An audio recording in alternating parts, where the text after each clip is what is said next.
Olá, irmãos, irmãs, a paz de Jesus. Sou Paulo, servo do grupo de oração Mãe da Divina Providência, aqui do setor 6. E hoje, com muita alegria, nós estamos vamos partilhar, falar um pouquinho do nosso Ministério de Pregação, nessa última escola de servo do ano de 2023, escola específica por ministério. E hoje a gente vai falar alguns assuntos que são, por vezes, básicos, né, iniciais, mas importante para o nosso ministério, em especial para aqueles que estão chegando agora, para aqueles que estão sentindo o chamado da pregação e até para aqueles também que estão já na caminhada há algum tempo, mas que por vezes precisam retomar alguns pontos importantes, estruturais do nosso ministério. Então o tema é justamente falar sobre alguns eixos principais do nosso ministério. E aí a gente vai trabalhar aqui com algumas perguntas e respostas, né? Mais ou menos nos moldes do RCC Responde, justamente para facilitar o nosso entendimento em relação àqueles eixos, né? Os eixos que nos ajudam a seguir, os eixos que nos ajudam a percorrer esse chamado tão importante que Deus nos faz, para que a gente possa, de fato, sermos pregadores e pregadores segundo o coração de Deus. E aí a gente já inicia em relação ao ministério, né? O que é o ministério, né? É importante a gente retomar a dimensão de ministério? Ministério é um chamado específico para que a gente trabalhe em prol do reino, né? E o ministério, dentro da renovação, ele tem alguns objetivos, né? E aí eu trouxe dois aqui de forma sucinta para que a gente possa retomar. O primeiro objetivo é formar e capacitar novos pregadores para pregarem nos grupos de oração, proclamando o primeiro anúncio, o querigma, de forma correta, no que diz respeito ao conteúdo e à metodologia, mas também com a unção forte do Espírito Santo de Deus. Então, primeiro objetivo do Ministério de Pregação: formar e capacitar os novos pregadores, acolher aqueles que sentem o chamado de Deus e capacitá-los, instruí-los para que eles possam, de fato, ser um pregador segundo o coração de Deus. Ser um pregador segundo aquilo que Deus espera deles, né? Então, proclamando o primeiro anúncio de forma correta, entendendo as características de uma pregação querigmática, de fato querigmática, né? Todo o conteúdo, os métodos que facilitam para que esse anúncio, essa mensagem tão importante chegue no coração das pessoas, sem ruído, né? Sem outros problemas, e também aperfeiçoar e formar constantemente os pregadores experientes, através de eventos formativos e oficinas de pregação. Então, dois eixos principais de formação. O Ministério acolhe aqueles novos pregadores e os capacitam para a missão, e também acolhe para aperfeiçoar e formar aqueles pregadores já experientes, aqueles que já pregam, aqueles que já viajam, que já têm uma experiência, uma bagagem na pregação, para que, de fato, eles não fiquem à margem daquilo que o movimento pede deles, daquilo que a igreja pede deles. Então, esses são dois objetivos principais. E para dar norte para essa formação, o Ministério de Pregação da RCC Brasil nos apresenta três materiais principais, né? Três materiais formativos: a apostila 1 e 2 do Ministério de Pregação e o RCC Responde. A apostila número 1, ela vem trazer alguns conteúdos de base, uma sustentação teórica em relação ao ministério, ao chamado, a quem é o pregador, né? As características, né, desse pregador, o perfil que esse pregador precisa ter.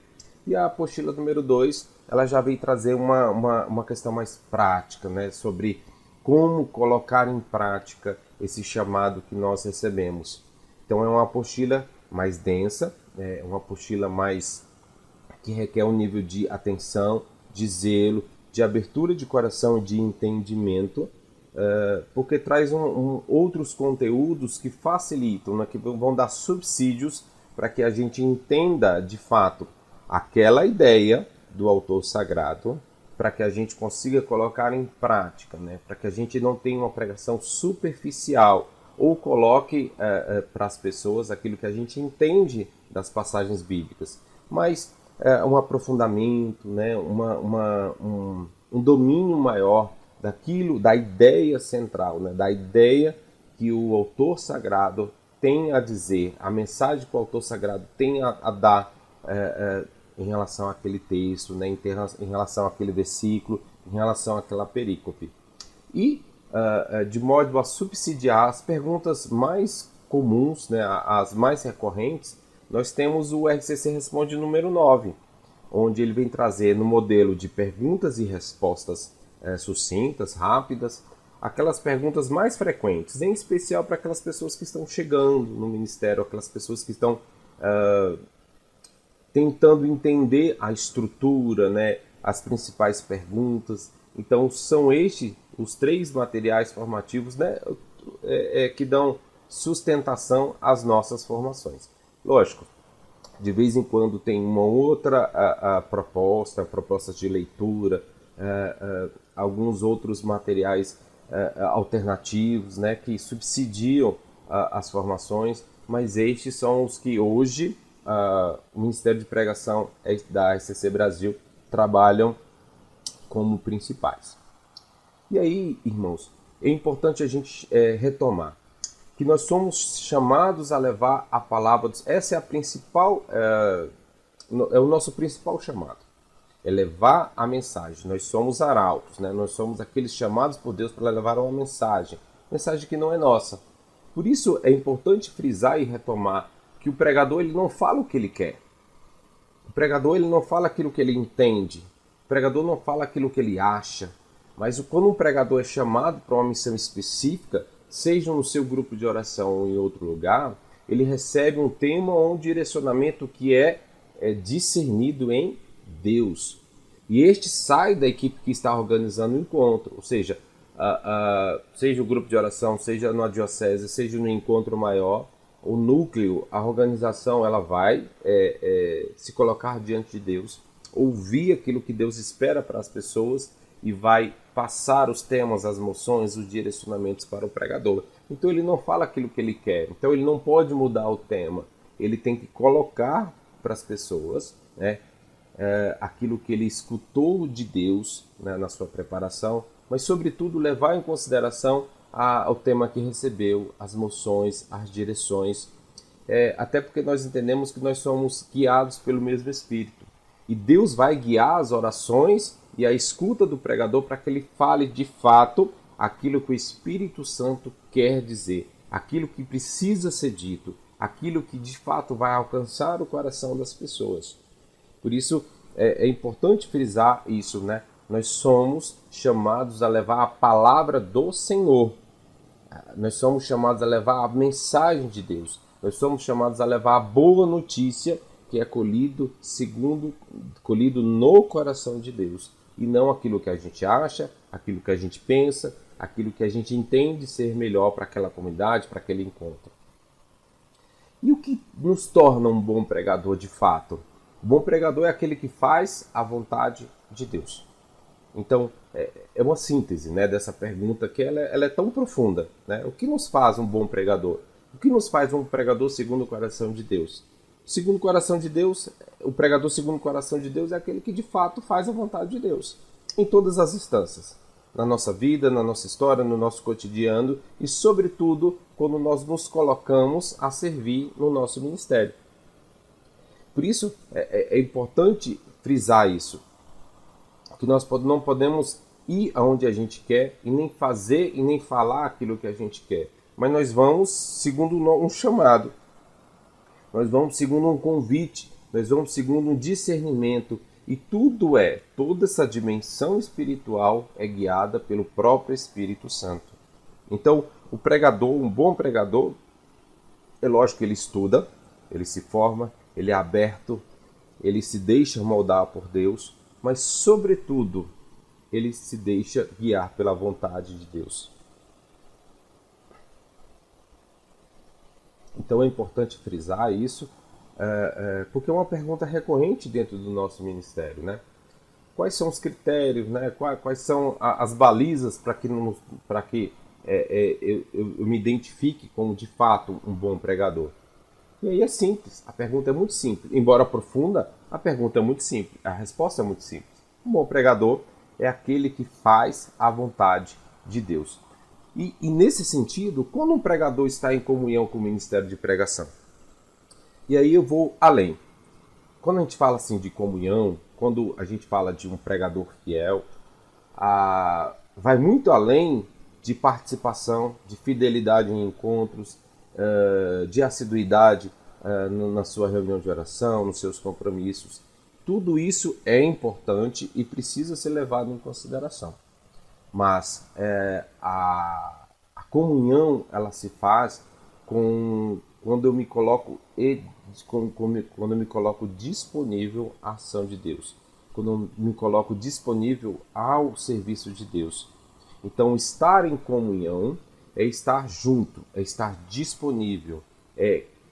Será que a Renovação Carismática Católica pode contar comigo como pregador? Isso é estar em comunhão. Será que o meu grupo de oração pode contar comigo com o ministério de pregação, como servo? Isso é estar em comunhão. E é lógico, mais uma vez falando, é importante participar dos momentos em comunidade, dos momentos de fraternidade. É importante participar dos momentos formativos.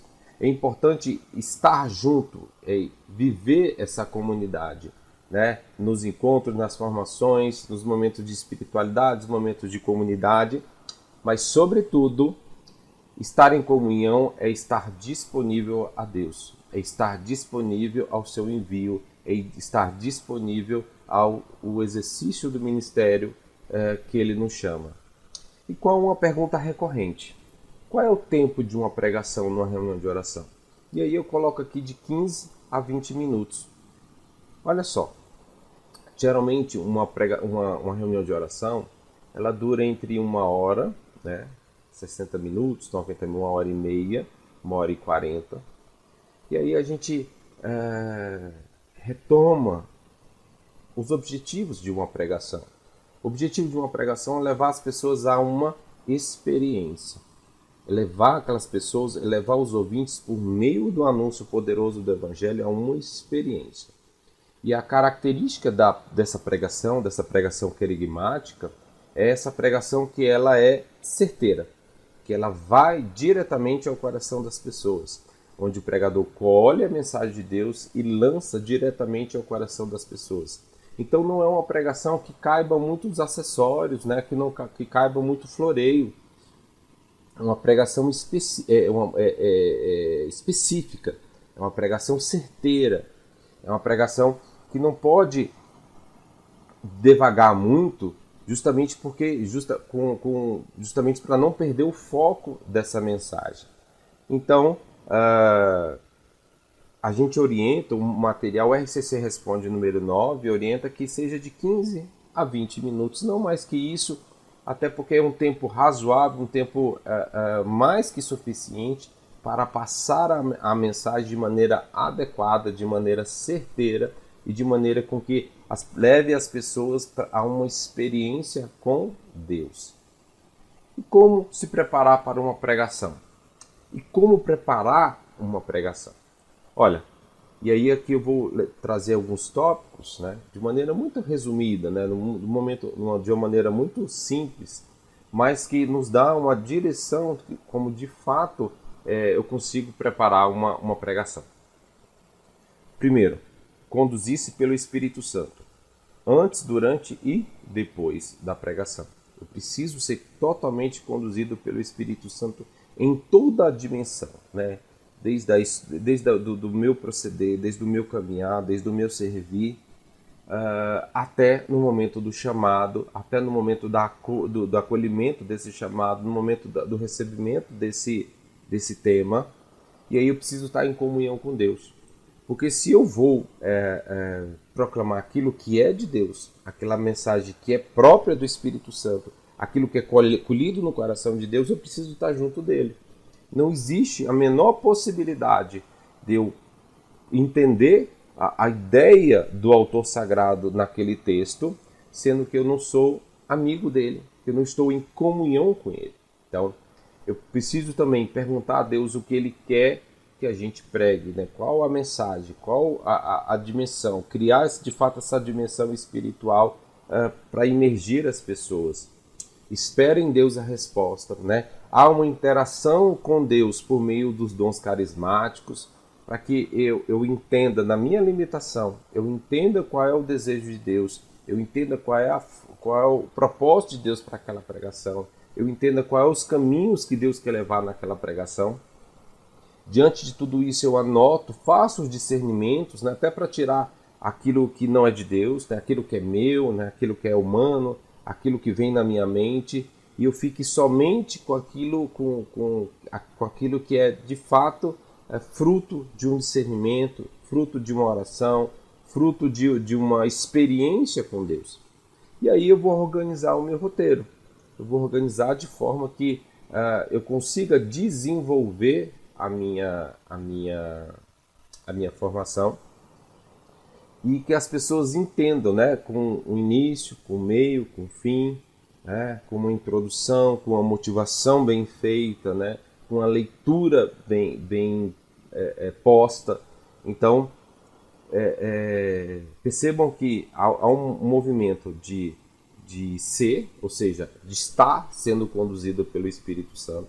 Há um movimento de aceitar e acolher esse chamado para essa pregação. E é um movimento de entender e se debruçar diante da vontade de Deus. Né? Perguntar, questionar, interagir com Deus por meio dos dons carismáticos, né? Anotar, discernir, e aí colocar num papel, colocar num roteiro organizado para que eu consiga chegar às pessoas de maneira adequada.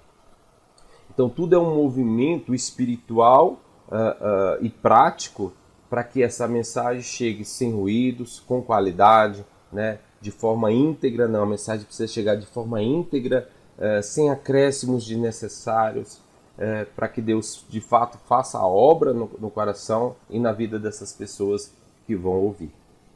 Tá certo, meus irmãos?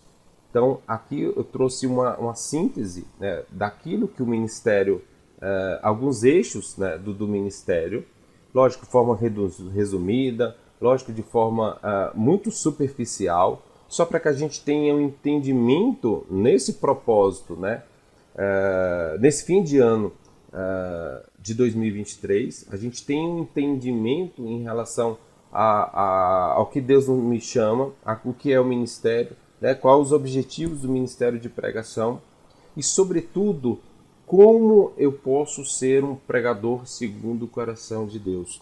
Como colocar em prática esse chamado que Deus me faz. Então, para o próximo ano, que nós possamos nos colocar de ouvidos atentos e joelhos dobrados para que a gente entenda qual é o nosso chamado como pregador e estar aberto a tudo aquilo que Deus pode e quer fazer através de nós. Tá certo? Fiquem com Deus, Deus abençoe e que a graça poderosa do Espírito Santo recaia sobre nosso ministério para o próximo ano. Deus abençoe.